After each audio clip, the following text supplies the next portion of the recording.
50 രൂപ നോട്ടിലെ ഒരു ചിത്രമാണിത് കേട്ടോ. നമ്മളിത് നിൽക്കുന്ന സ്ഥലത്തേക്ക് എത്തി. വേറെ എങ്ങുമല്ല, ഹംപിയിലെ വിജയ് വെട്ടർല ടെമ്പിളിലാണ്.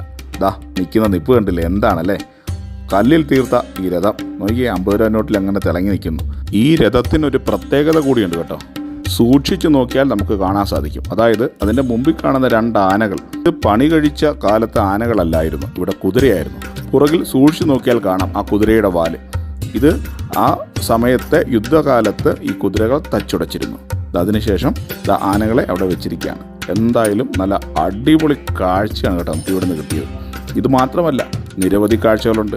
ഞങ്ങളെല്ലാവരും ഈ കാഴ്ചകൾ ആസ്വദിച്ചു. അവിടെ നിന്ന് പോകാനേ തോന്നിയില്ല കേട്ടോ.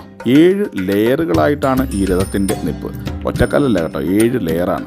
അതിലിങ്ങനെ ലോക്കിംഗ് സിസ്റ്റം ഉപയോഗിച്ചാണ് ഇതിങ്ങനെ വെച്ചിരിക്കുന്നത്. എന്തായാലും നല്ല അടിപൊളി കാഴ്ചകളാണ്. പണ്ട് കാലത്ത് ഈ ചക്രം ഉരുട്ടുമായിരുന്നു, ഇപ്പോൾ ഇല്ല കേട്ടോ. പുതിയ കാഴ്ചകളായിട്ട് വീട് കാണാൻ അതുവരെ ഗുഡ് ബൈ.